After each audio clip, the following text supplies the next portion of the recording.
Meu irmão, minha irmã, nós estamos num momento muito especial no estudo da Torá e hoje estaremos analisando a porção Hayei Sara. Dê uma olhada aí na tela, Hayei Sara, que corresponde ao capítulo 23 de Bereshit, Gênesis, até o capítulo 25, verso 18, Haftará de 1 Reis e Brit Hadashah de Matitiyahu, Mateus capítulo 8. E o título desta palavra é Com quem devo me casar? Olha aí, hein? Então você já pode indicar essa palavra para aquela pessoa, para aquele jovem, para aquela jovem que está buscando o casamento, para aqueles que estão já noivos ou namorando, mas estão um pouco incertos se é mesmo a vontade de Deus que eu assuma esse compromisso perante a sociedade, perante o Eterno. Então, essa palavra é para você, viu? E também para você que já fez a sua escolha, você que já se casou, você que já constituiu família. Vamos analisar um pouco a história da Torá para ver se o Eterno nos ensina algo com a história do casamento de Isaac.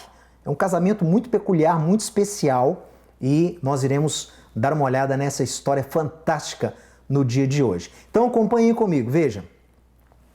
Nessa paraxá, vemos um encontro entre o patriarca Yitzhak e a matriarca Rivka, ou Rebeca. Tudo o que encontramos na Torá é profético e possui implicação para as nossas vidas.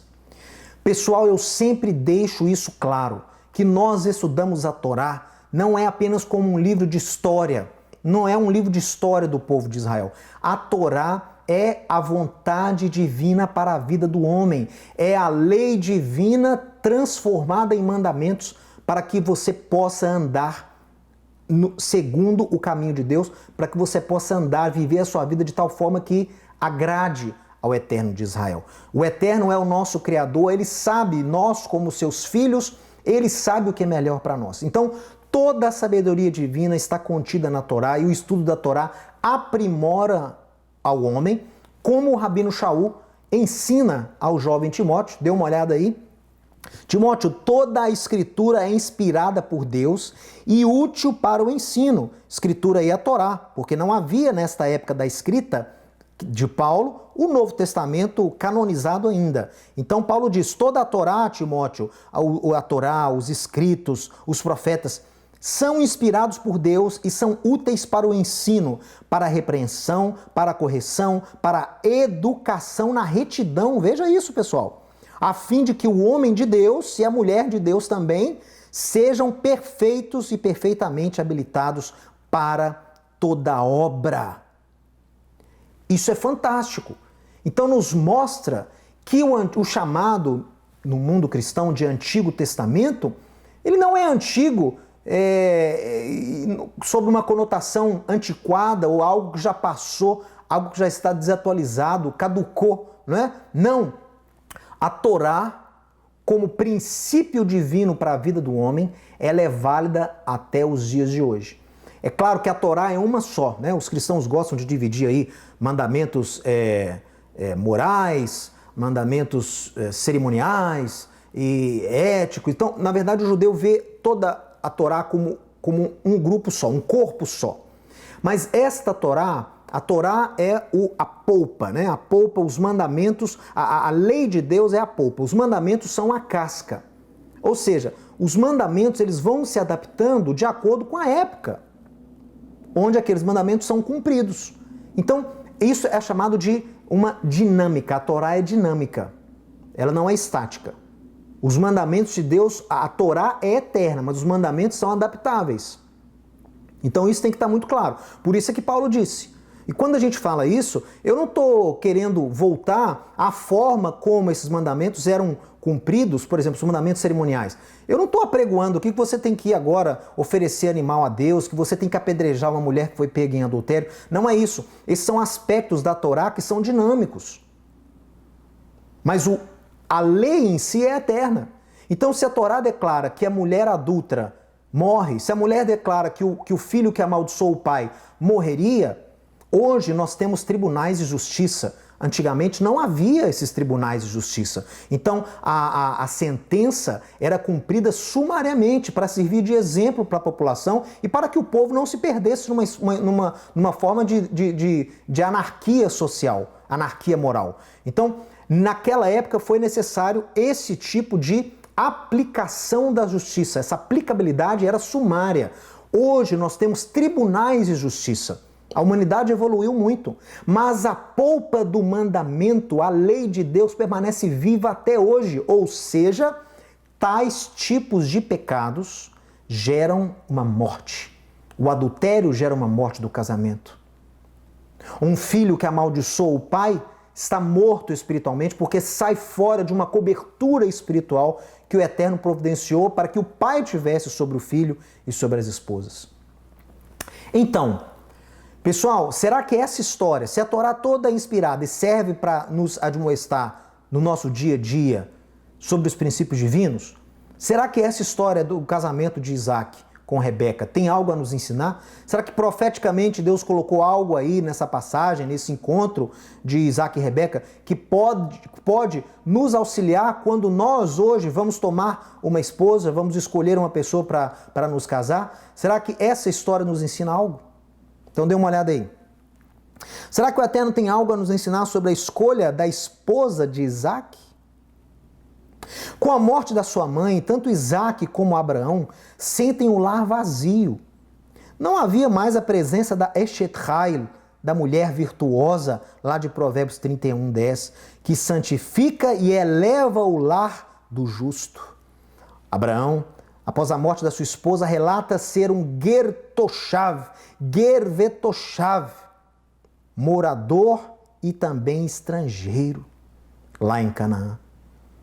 E Isaac lamentava a ausência de sua querida mãe em uma tenda que agora estava vazia. Nós vemos aqui como Sara fez falta para Abraão e para Isaac. Isaac ali negociando para a compra da caverna de Marpelá, ele diz, olha, eu sou estrangeiro, ele diz para Efron, eu sou estrangeiro e morador entre vocês. Isso reflete, segundo os rabinos, aquela falta que Sara estava fazendo para ele, como uma mulher virtuosa. Isaac, sua mãe havia morrido. Aqui fala a tenda vazia. Os rabinos falam que essa tenda vazia não é só a tenda física, mas era também o coração de Isaac. O coração do lar. A alma do lar sofreu com a morte de Sara. Porque a mulher sábia, a mulher santa, a mulher virtuosa, ela traz bênçãos para o seu lar. Dê uma olhada aí comigo. A mulher sábia edifica, constrói a sua casa, o seu lar, mas a mulher insensata, tola, com as próprias mãos a derriba. Então, Salomão escreveu aqui com a ajuda do Espírito de Deus para que nós hoje possamos entender a grande responsabilidade, o grande poder que há sobre as mulheres. Há um poder, há uma bênção, há uma autoridade da parte do Eterno sobre vocês, mulheres, sobre vocês, mães, esposas. Não há um versículo semelhante em relação a homens, mas há versículos, e Paulo reitera isso, sobre a responsabilidade, sobre o poder das mulheres de edificarem ou derrubarem um lar. Sobre o poder de elevarem ou rebaixarem seus maridos. Vocês, mulheres, têm esse poder da parte de Deus. Têm essa autoridade da parte de Deus. Dê uma olhada aí. O marido incrédulo é santificado no convívio com a esposa. E a esposa incrédula é santificada no convívio com o marido crente. Olha só. A esposa, serva de Deus, ela influencia o seu lar. Ela santifica a sua casa. O marido, servo de Deus, ele santifica a sua casa. Ele abençoa o seu lar, mesmo que o seu cônjuge ainda não seja um servo de Deus, não seja uma serva de Deus. Então, por isso que Paulo admoesta aqui em Coríntios 7, não separa não, porque se a outra parte não quiser separar, Não seja você a parte que apregoa, que defenda a separação. Por quê? Porque neste convívio, se você andar da forma correta, em santidade, você vai abençoar a sua esposa e vai abençoar o seu lar e vai provocá-los a essa experiência de novo nascimento. Você vai emular neles essa experiência sua de novo nascimento. Dê uma olhada. Melhor, Salomão volta a nos ensinar, melhor é morar numa terra deserta do que com a mulher rixosa e iracunda. Puxa vida, pessoal. Melhor é morar no meio do deserto do que com uma mulher rixosa e nervosa. Ai, ai, ai, ai, ai. Puxa vida, hein? Olha que Salomão escreve aqui, vale a pena eu morar no meio do deserto, inóspito, selvagem, do que dentro de casa com uma mulher que ama contenda, que ama discussão, que ama barraco, que ama a falta de paz, que ama confusão e nervosa. Puxa vida. Bom, vamos avançar aqui. Gênesis 24, 63 a 67 diz o seguinte: saíra Isaque a meditar no campo ao cair da tarde, erguendo os olhos, viu, e eis que vinham camelos. Também Rebeca elevou os olhos e, vendo a Isaque, apeou, ou caiu do camelo, e perguntou para o servo Eliezer: quem é aquele homem que vem pelo campo ao nosso encontro? Respondeu então: é o meu senhor. Então ela tomou o véu e se cobriu. O servo contou a Isaque todas as coisas que havia feito. Isaque conduziu-a até a tenda de Sara, sua mãe, e tomou a Rebeca, e esta lhe foi por mulher. E ele a amou, e assim foi Isaque consolado depois da morte da sua mãe. Nós não temos tempo aqui para contar a história toda, mas você pode ler aí na sua casa, a partir do capítulo 23, essa história do encontro, como que Abraão faz Eliezer prometer que iria encontrar uma mulher para Isaque da sua parentela, e o servo então de Abraão vai e ele ora, ele pede a Deus: Senhor Deus, me direciona, aponta a mulher que o Senhor tem para o meu senhor Isaque. E Deus então coordena ali todos os eventos, ele é recebido por Rebeca, ele pede um sinal e Rebeca responde a esse sinal, ela cumpre o sinal sem saber, dando água para ele e para os camelos. Eles então vão para a casa de Rebeca, o irmão Labão, né, já começa aí intermediando o dote que seria pago para Rebeca. Enfim, ela aceita, ela vê que Deus estava nisso, ela vê que Deus tem um propósito para ela com esse casamento. Ela não amava Isaque, ela nem conhecia Isaque, mas ela viu a mão de Deus nesse propósito. Ela viu a mão do Eterno de um grande propósito que ela então cumpriria. E o seu irmão até profetiza com ela, né? Quando ela está se despedindo, ela fala, eles falam, olha, você vai ser mãe, uma matriarca, mãe de muitos povos.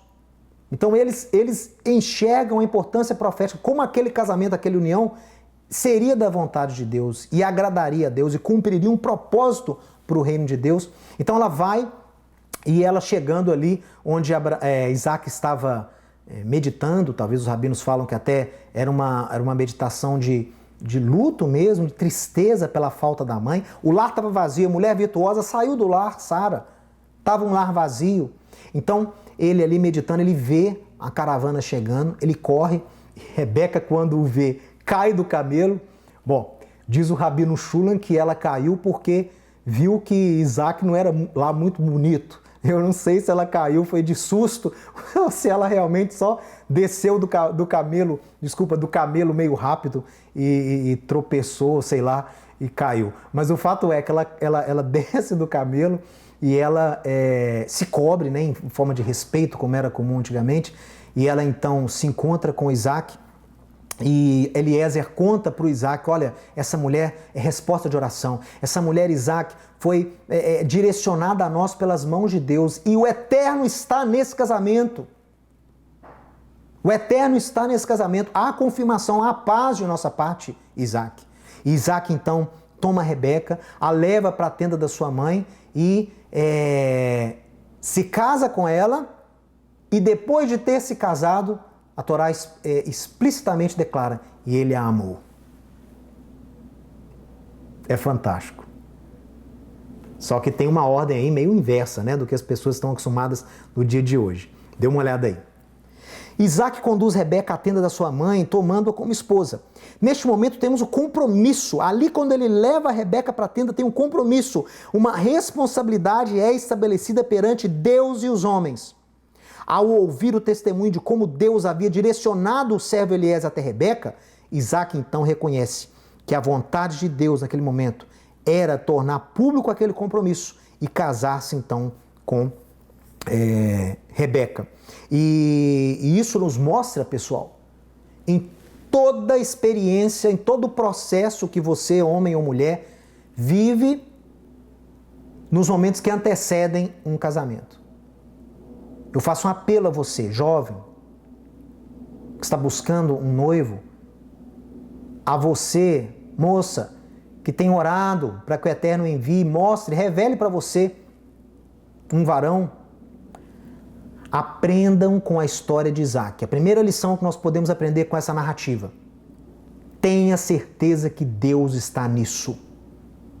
Tenha certeza que Deus está abençoando a sua escolha. Clame por um sinal de Deus. Clame por uma confirmação de Deus. Muitas vezes você se aproxima do jovem, você se aproxima da moça de uma forma natural. Você encontra em algum lugar, você é apresentado, isso é natural. Mas uma vez que você começa já a buscar algo sério, que é o que todo jovem, discípulo, servo de Deus tem que fazer, ninguém namora por namorar, a gente namora tendo realmente essa intenção de matrimônio, isso é natural, ninguém quer perder tempo, nem gastar o tempo do outro, enrolar ninguém.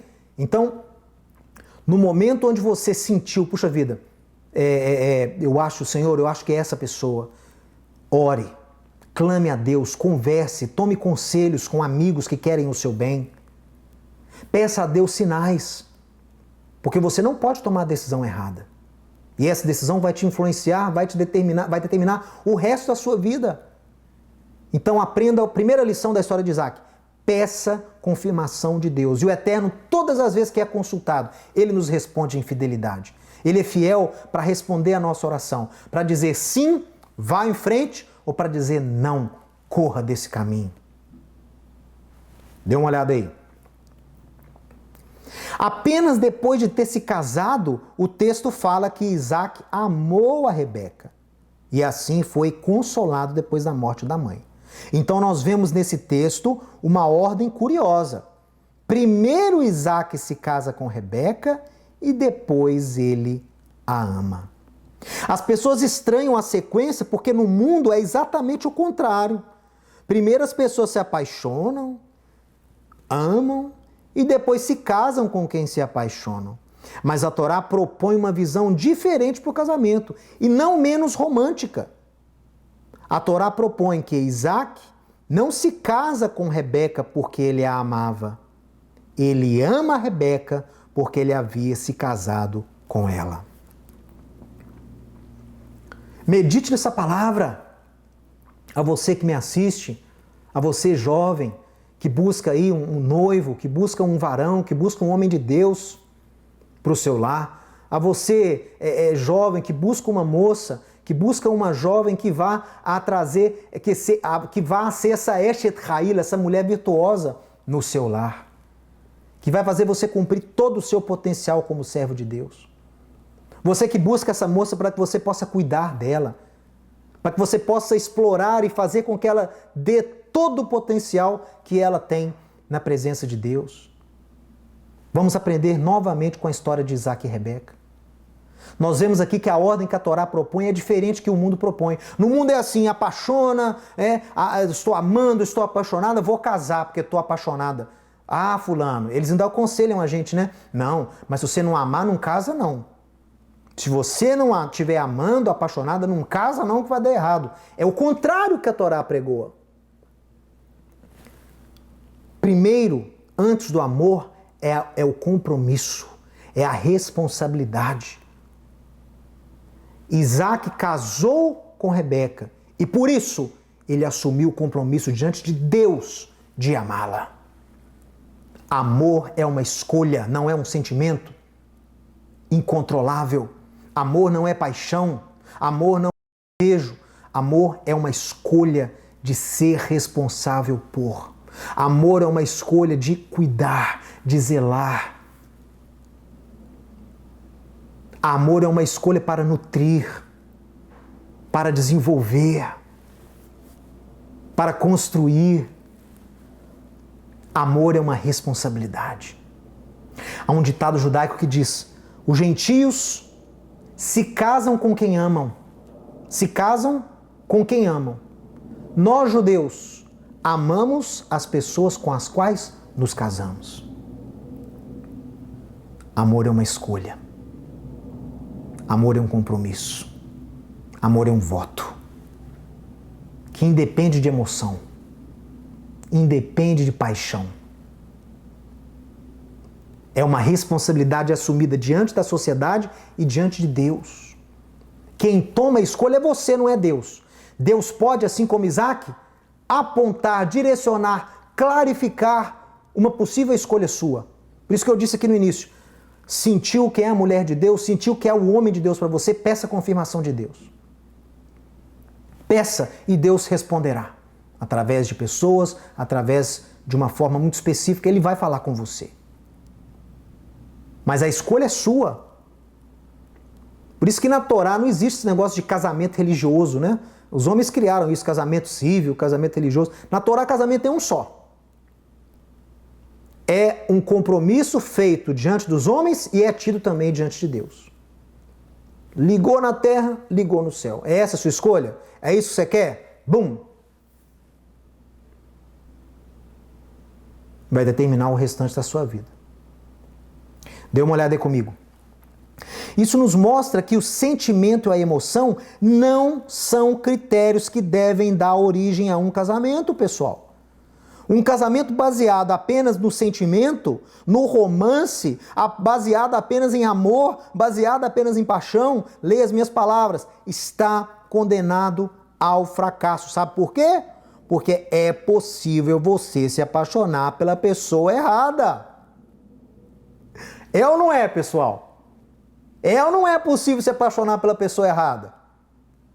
Com quantas pessoas você já se apaixonou que foram paixões platônicas, que foram amores platônicos, que foram coisas passageiras, que foram coisas da sua juventude, que foram loucuras ou aventuras, e você foi então dominado, você se entregou ali àquela paixão, àquela emoção, mas como foi efêmero, né? Como foi passageiro, como foi irreal, como foi vazio. Casamento baseado só em amor, casamento baseado só em romance, casamento baseado só em emoção, está condenado ao fracasso. Porque a primeira dificuldade, a primeira esfriada desse amor ou dessa paixão, abala toda a estrutura do matrimônio. Casamento não pode ser baseado só em amor. Não estou falando que você não deve amar o seu cônjuge antes de se casar. Claro que tem que haver amor. Mas eu estou dizendo aqui que o amor não é a ferramenta principal. Não é. O amor é secundário. Amor é secundário para o casamento. O que segura um casamento é compromisso. É responsabilidade. Diante de Deus, você tem que ver que quando você assume um casamento, há uma responsabilidade não só para sua esposa, para o seu marido, mas diante de Deus você se fez responsável por ele, por ela. Isso é casamento. Isso segura um matrimônio. Isso fortifica um relacionamento. E quer saber? Se você determinar, fazer a sua escolha de amar, de honrar aquela pessoa que você escolheu, mesmo que você se case, eu vou falar aqui para você, eu conheço muitas pessoas nesses anos de pastoreio, pessoas que chegam para mim, moços e rapazes, e dizem, olha, Mateus, eu senti que é de Deus, a pessoa é uma pessoa boa, vem de uma família boa, sinto paz, mas eu ainda não estou assim naquela paixão, aquele fogo, eu não tenho aquele amor de Romeu e Julieta. Meu amigo, sentiu que é de Deus? Faça o compromisso que o amor virá. O amor virá. O amor é desenvolvido. Quando você começa a construir uma vida a dois, você vai descobrindo coisas que você não sabia antes. Coisas boas e coisas ruins, mas espero que as boas sejam mais do que as ruins.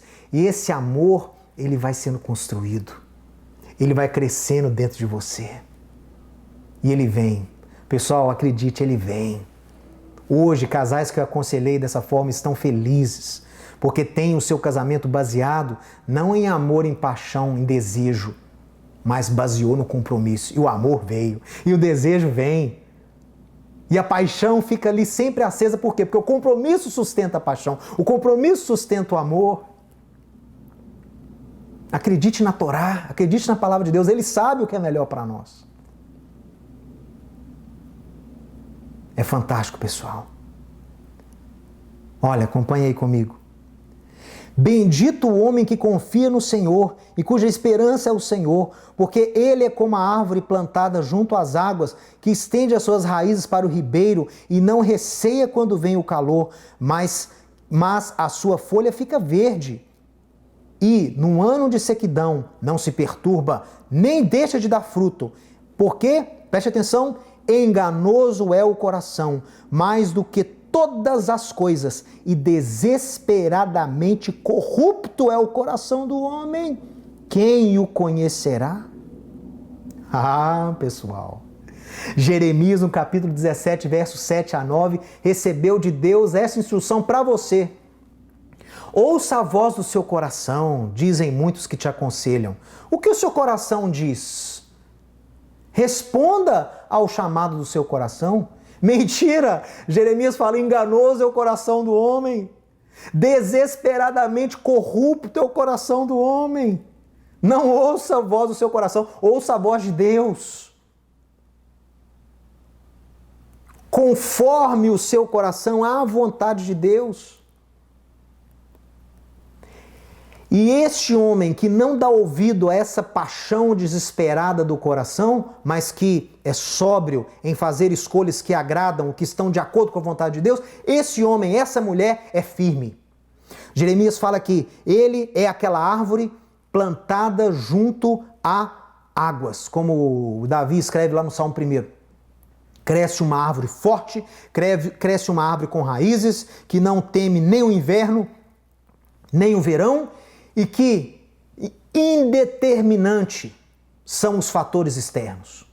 Indeterminantes são os fatores externos porque ele está ali plantado, ele está ali baseado num casamento, num compromisso, pode vir dificuldade, e virão.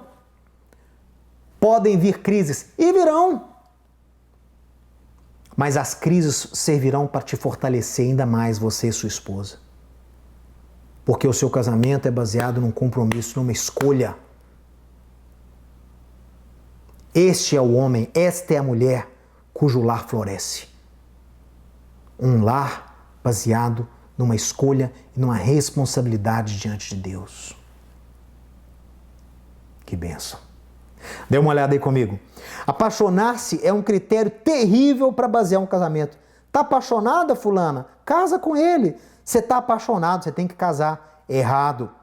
Como filhos de Abraão e seguidores do Messias Yeshua, temos por mandamento amar os nossos cônjuges. Esse é o nosso dever da parte de Deus. Olha aí, maridos, amai a vossa mulher, como também o Mashiach amou a sua igreja e a si mesmo se entregou por ela. Assim também os maridos devem amar a sua mulher como ao próprio corpo. Quem ama a esposa, a si mesmo se ama. Paulo, lá em Efésios 5, dá essa palavra maravilhosa, que é aqui uma cura para baixa estima, é uma cura para depressão masculina. Está se achando pouca coisa? Está se achando um fracassado? Está se achando um zero à esquerda? Está sem amor próprio? Ama a sua esposa. Ame a sua esposa. Ame a sua esposa como Yeshua ama a sua carrala, a sua igreja. Está disposto a se entregar por ela. Dedique tempo, dedique sua vida à sua esposa. Faça ela florescer na sua vida com Deus. Desenvolva o potencial dela, cuide dela, nutra. Ame-a, porque se você amar a sua esposa, você vai amar a si mesmo. Esse é o ensino paulino. Quer tratar da baixa estima? Ame mais a sua esposa. Acompanhe aqui comigo. Maridos, amai a vossa esposa. É mandamento, hein, pessoal? Mandamento amar, não é sentimento, não, é mandamento. Amai a vossa esposa e não tratem as esposas com amargura. Coloquei aqui em grego para você. Pirkeinese. O que é pirkeinese? É aspereza, dureza, frieza. Maridos que tratam esposas de forma fria, de forma amargurada, de forma dura, de forma áspera. Maridos que ficam aí condenando, pegando no pé de esposas por conflitos, problemas que ocorreram décadas atrás. Isso são maridos amargurados. Maridos com falta de perdão, esposas com falta de perdão. A falta de perdão faz você tratar o cônjuge com amargura. Porque você reflete aquela amargura no relacionamento com o outro. Tem que perdoar. Tem que liberar. Escute, você que está me ouvindo agora, você homem, tem que perdoar, meu amigo. A lei do perdão é mais forte do que qualquer outra lei relacionada ao casamento. Perdão restaura. Divórcio não restaura ninguém. Divórcio não cura a vida de ninguém. Divórcio não melhora a vida de ninguém. Mas o perdão melhora, o perdão cura, o perdão restaura. O perdão reergue um lar. Divórcio não reergue lar nenhum. O divórcio condena, enterra um lar. Para nunca mais voltar. Esquece esse negócio de carta de divórcio. Carta de divórcio não foi criada por Deus para ser usada em caso de adultério. Por quê? Porque na Torá, caso de adultério, a parte que adulterava morria ou era banida. A carta de adultério era em outras ocasiões era usada. Tem nada a ver com adultério. A lei, vamos aprender com Yeshua, a lei usada para lidar com adultério é o perdão, é o amor. Sim, o adultério mancha uma aliança. Sim, o adultério denigre uma aliança. Mas há solução, pessoal. E a solução não é carta de divórcio. A solução é perdão.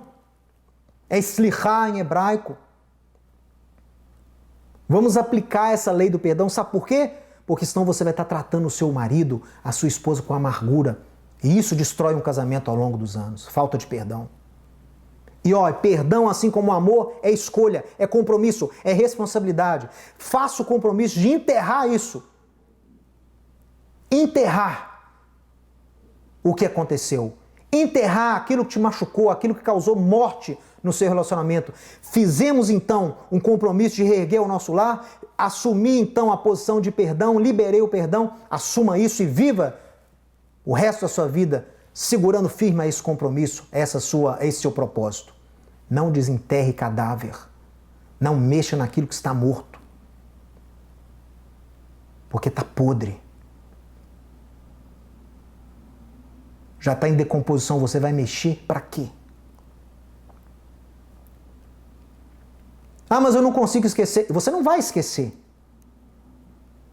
Quer apagar da sua memória? Não existe remédio para fazer você esquecer o que lhe causou dor. Mas há a cura de Deus. Sabe quando há a cura? Quando há o perdão verdadeiro? Quando a memória não dói mais. Você olha, ainda vê a cicatriz, mas não tem mais dor. A cicatriz acaba fazendo parte de mim, acaba fazendo parte das minhas experiências, mas ela não me causa mais dor. Ela não influencia mais o meu amor, ela não me causa mais amargura.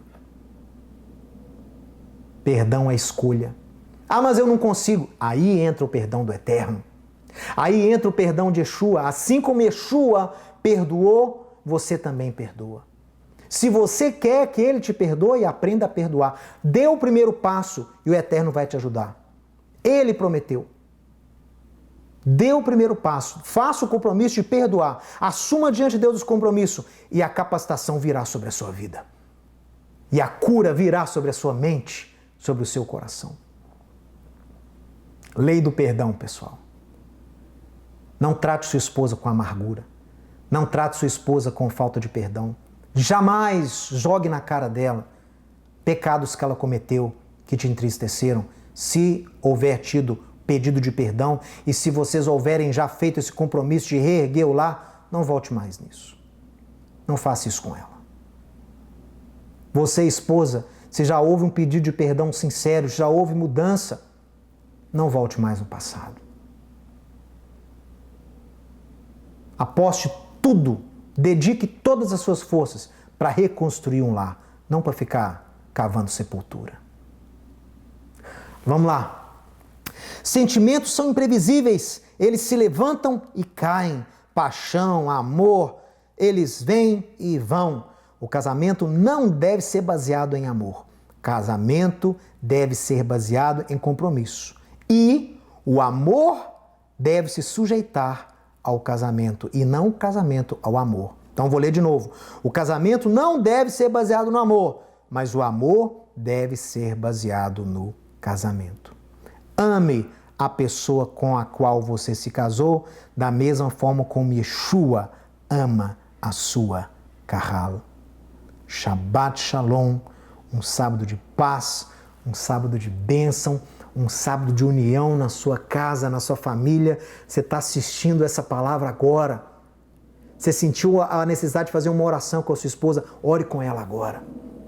Renove essa aliança. Peça perdão a ela, peça perdão para o seu marido. Faça com eles um compromisso diante de Deus, de andar na luz de Deus, de santificar o seu lar. Marido, faça o propósito de tratar melhor a sua esposa. Você tem que tratá-la melhor, você tem que ser mais romântico. Leve sua esposa para sair hoje à noite. Leve-a num restaurante que ela gosta. Surpreenda, leve flores para sua esposa. Compre um presente sem avisar para ela. Espera chegar o aniversário da coitada, não. Dê presentes para sua esposa. Não precisa ser presente caro, não. As mulheres não se importam tanto, pelo menos deveria ser assim, com o valor, mas com a atitude, com o gesto. O gesto fala muito mais do que o objeto em si. Tem esse gesto de gratidão, de amor, de sustento, de cuidado. Eu abençoo a todos os maridos que estão assistindo essa palavra e abençoo a todas as esposas que estão assistindo essa palavra e abençoo a todos os lares com o shalom, com a plenitude de Deus, e que os nossos lares sejam um reflexo do amor de Yeshua sobre a sua igreja. Shabbat Shalom, um forte abraço a todos. Se você gostou e foi abençoado com esse estudo, inscreva-se em nosso canal do YouTube. Considere também ser um mantenedor do trabalho do Ensinando de Sião no Brasil, Israel e no mundo. Doações e contribuições podem ser feitas através do link na descrição desse vídeo. Um grande abraço e Shalom, Shalom.